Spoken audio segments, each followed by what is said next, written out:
This story is called My Shadow Finally Spoke Today.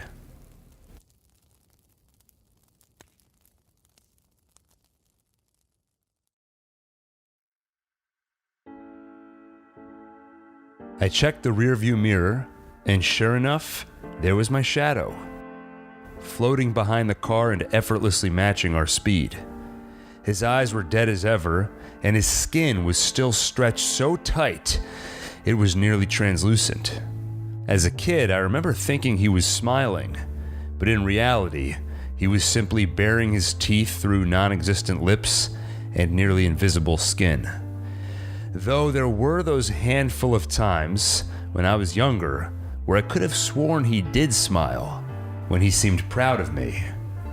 Yo, car! Cody yelled from the passenger seat. I slammed the brakes, narrowly avoiding a collision with the car ahead of us.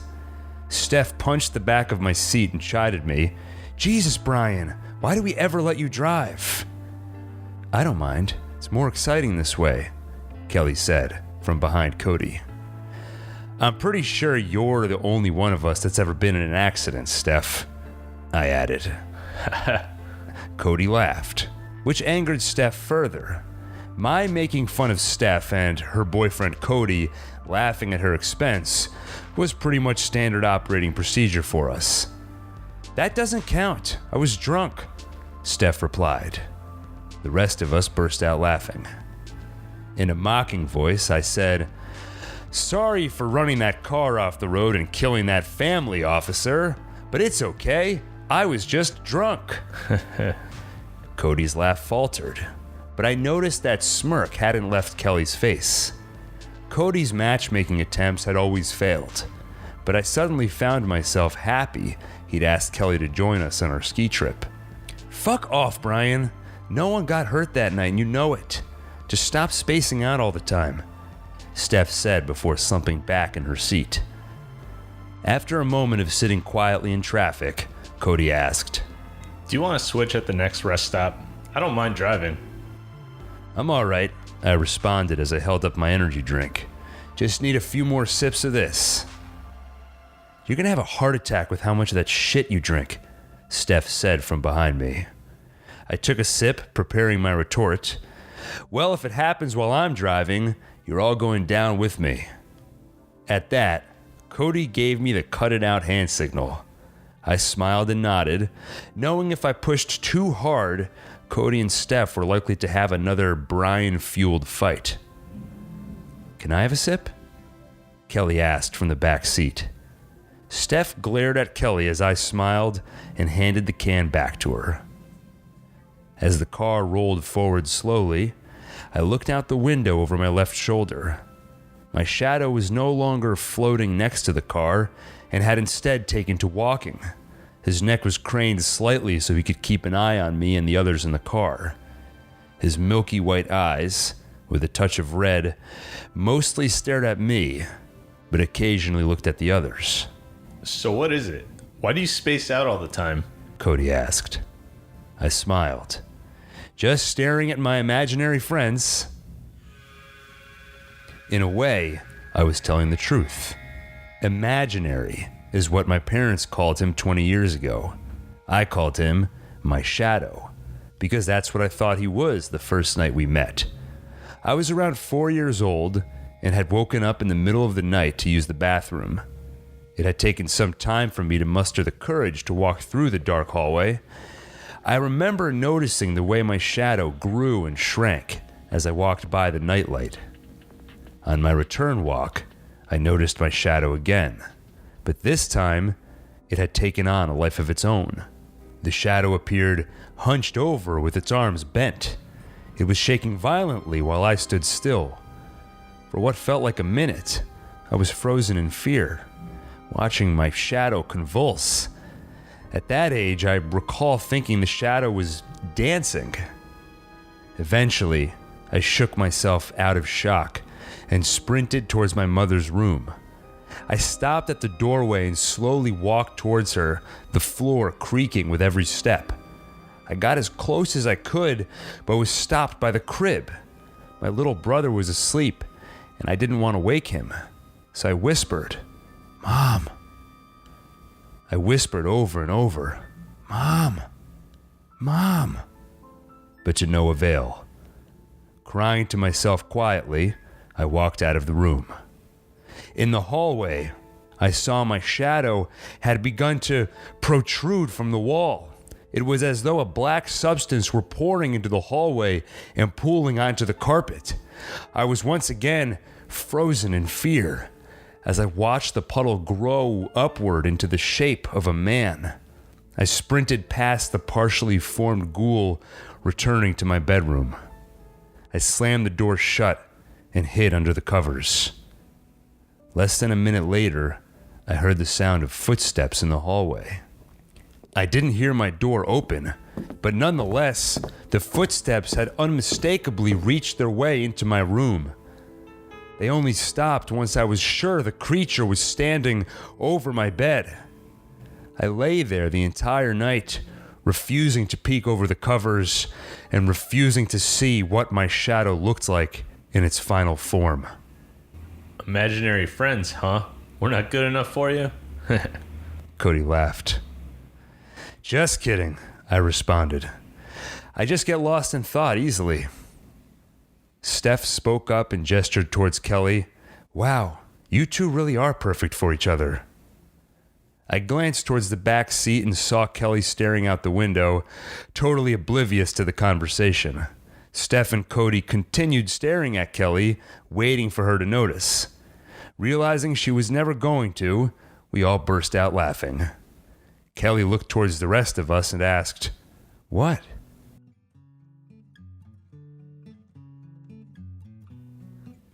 It was dark by the time we arrived at the Airbnb. As soon as the car engine was off, Steph and Kelly hopped out of the car to stretch their legs. With the girls out of earshot, Cody leaned over and whispered to me, Hey, offer to take Kelly's bag in for her. I gave Cody a thumbs up before letting myself out. I mentally prepared myself for a weekend fraught with nuggets of advice like that. I'd gotten used to it since graduating college and reuniting with my childhood friend.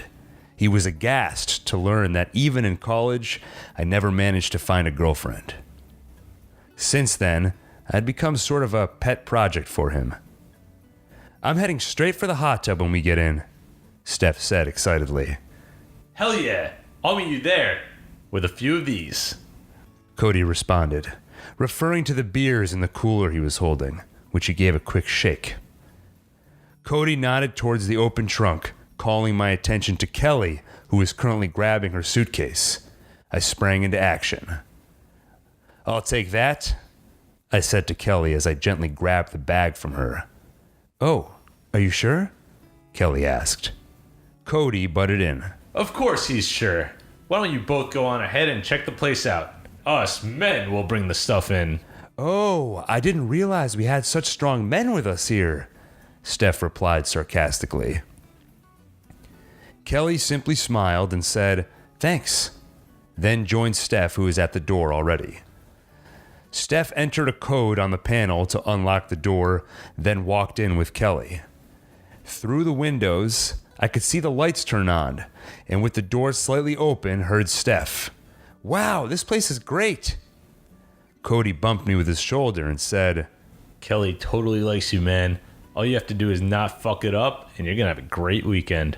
When Cody started towards the house, I turned to my shadow. I held a bag out towards him and asked, want to give me a hand?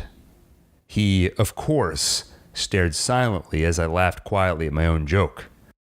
Yo, Brian, let's go, Cody yelled to me.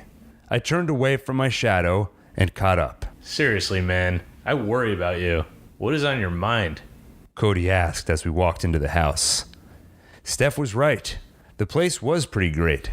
There was a wide open space with a living room area on one side and dining room setup on the other. Behind the dining table, there was an open kitchen with a bar between it and the dining room. From down the hall, Steph shouted, We're getting changed into our bathing suits. Can you get the hot tub ready? We dropped the bags in the open area, and Cody shouted back. Sure. Let me just toss our stuff upstairs in the master bedroom. Cody turned to me and smiled, gesturing towards the couch. So the plan is for you to sleep over there. Then, as he pointed down the hall, Cody added, But if you play your cards right, you'll be joining Kelly in there. Then he patted me on the shoulder before heading upstairs.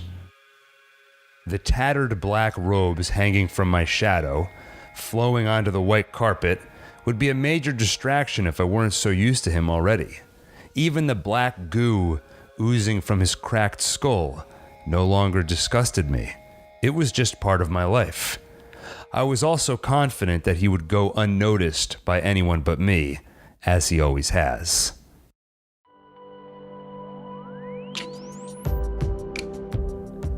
Cody and I were in the kitchen, gathering beers and getting ready to meet the girls who were already outside in the hot tub. "Hurry up!" Steph shouted. We'll be right out. Cody shouted, then turned to me and smiled. Okay, hot tubs are like flirting fast-forward buttons, so this is a great opportunity. All right, so what words of wisdom do you have for me? I asked. I've got something better than words. Cody said as he grabbed a bottle of whiskey out of the cooler and a couple of shot glasses out of the cabinet. He poured a shot for each of us. To Brian, finally growing up. Cody said as we clinked glasses. I swallowed the shot and winced. A moment later, Cody was pouring another as he said, One more. Before taking the next shot, I told Cody, I've never been drunk before. He patted me on the shoulder and said, That explains a lot. Don't worry, man. You're not getting wasted tonight. We'll just have enough to get a nice buzz and take the edge off. I took the shot. Cody grabbed as many beers as he could hold, then started towards the door. Before sliding it open, he turned to me and said, Oh, I do have one piece of advice. Just be yourself and everything will work out. He said it in an overly positive, almost sarcastic tone, then slid the door open and moved quickly through the cold night air. From inside, I heard a splash and some giggles. I looked over at my shadow to see if there would be any change in his expression. Sometimes I wondered if he was watching my life unfold, and maybe he would react in some ways to major milestones, like my first time getting drunk or buzzed. I half expected him to look at me disapprovingly. There was no change in his expression. Shortly after Cody and I let ourselves into the hot tub, beers in hand, Steph announced that we were all playing Never Have I Ever. If you've never played before, the rules of the game are simple. Each player holds up 5 fingers. The first player states something they've never done before, like skydiving. If anyone else in the group has gone skydiving, they lower a finger. Once you lower all 5 fingers, you are out and you have to take a shot. The last remaining player wins. I'd played a few times before and generally win, though I always thought it was ironic that you won the game by being more sheltered and having done fewer things. It didn't feel a lot like winning. Slightly impaired and thinking I was being clever, I announced to the group, Ha! With my lack of experience, none of you stand a chance. Kelly and Steph awkwardly smiled at that, while Cody shook his head and mouthed, No. Steph retook control of the conversation. Okay, I'll get it started. Never have I ever, had a crush on a teacher. I lied and kept all 5 fingers up. Once Steph noticed Cody's lowered finger, she punched his arm playfully and asked, What? Which one? Which led to Cody waxing poetic on the hotness of Miss Aldred, our high school French teacher. My shadow stood behind Cody, expressionless. I wondered if he actually understood what we were talking about or that we were playing a game. Black goo slowly oozed out of the crack in his skull above his eyes. As it dribbled down his chin, it appeared to land on Cody's shoulder, though no one noticed. Next, it was Kelly's turn. Never have I ever been in a fight. Steph saw my finger lower and reacted. Really, Brian? You? My shadow shifted his eyes to look at me. I'm not even sure they are eyes, to be honest. There's no iris visible, just a sickly blank off-white and hints of red. When they moved, I swear I could hear the sound of them grossly rubbing against the surrounding flesh. I laughed and explained, well, it started as a fist fight and then sort of turned into a baseball bat fight. Cody quickly added, as if to soften my story. To be fair, it was in 3rd grade. Kelly laughed. Oh, so you were kind of a badass back then. I mocked offense and replied, I'm totally still a badass. Steph rolled her eyes and the game went on. As always, I ignored my shadow. It's amazing what you can get used to. After 20 years of a robed, corpse-like creature following me everywhere I went, it wasn't difficult to ignore him creeping in the shadows behind my friend. I was drunk. I guess that's why I decided to tell Kelly the truth. It happened about an hour after we got out of the tub. We took our beers to the living room area to play Kings, another drinking game. Eventually, Cody grabbed Steph, and the two of them went upstairs, leaving just Kelly and me. I'm not usually one to pick up on social cues, but by the 3rd time Kelly found an excuse to playfully hit my arm or brush my knee with her hand, the message was getting through. I also noticed that at some point we'd turned towards each other on the couch and maybe moved a little closer. So tell me about that fight in 3rd grade, Kelly said. Like I mentioned before, I was drunk. Maybe that's why I decided to go with the truth. Well, to be honest, I was kind of a bully back then. This kid, Mike, really pissed me off, so I picked a fight with him one day. I hit him, he hit me back, and neither of us were really hurting the other too bad until... Baseball bat? Kelly asked. Yeah, I grabbed it out of his bag and, yeah, I hurt him pretty bad, I told her. Kelly seemed unfazed and asked, Did you break his arm or something? I answered, no, more like skull fractures and hemorrhaging. Kelly's mouth dropped. Oh my God. I went on. The first hit was to his forehead, and I remember he reacted sort of weird. Like it stopped him dead in his tracks, but he didn't fall. He just stood still and stared at me with these big, wide eyes. He fell after the second hit. The 3rd hit was to the back of his skull while he was laying on the ground. That's when the coach spotted us and stopped me from hitting him again. The only part I left out was my shadow smiling at me with each swing of the bat. Kelly placed her hand on my knee and asked, Were you gonna kill him? I answered her honestly. I don't know. I'm not sure I totally knew what I was doing back then. With her hand still on my knee, she asked, What happened to Mike? I told her. He was in a coma for a week and miraculously didn't have any lasting brain damage as far as I know. After that, I was expelled and homeschooled for a few years, had court-mandated therapy sessions and all that. I couldn't tell what Kelly thought about all of it. Before kissing me, all she said was, Wow. I opened my eyes for a moment to check if my shadow would react, witnessing my first kiss.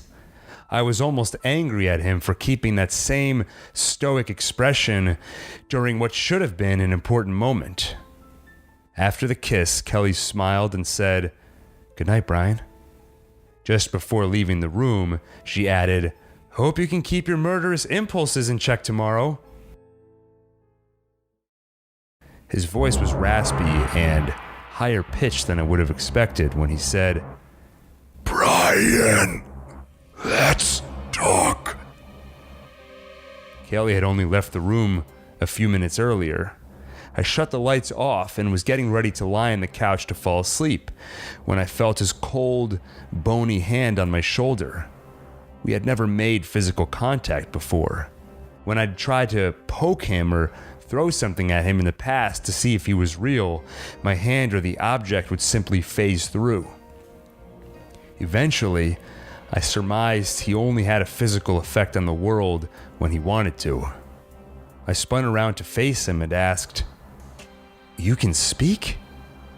It occurred to me I'd never seen his tongue before, but now that black, dead tongue was on display as he spoke. "It is forbidden for us to speak until you awaken, until you take your first human life." I shook my head. "I've never killed anyone." He smiled and in his stilted way continued, "No, but you will. Cody, Stephanie, Kelly, all three will die by your hand tomorrow." I shook my head again. "What are you talking about?" Continuing to smile, he responded, "It's what you want, isn't it?" He wasn't wrong. At least not about Cody. The shadow continued, "There is true love between Cody and Stephanie, a powerful tie. Imagine extinguishing that powerful thing along with their lives permanently. Do as I say this weekend, and I'll help you through it all." I smiled. Sure, it was sudden, but this was something I'd thought about for a long time. Cody was my first friend, the first person I ever truly knew. Getting to know Cody is how I learned that the humans around me were not simply empty vessels, but had agency, like me. Once I saw the human spirit was real, it changed everything.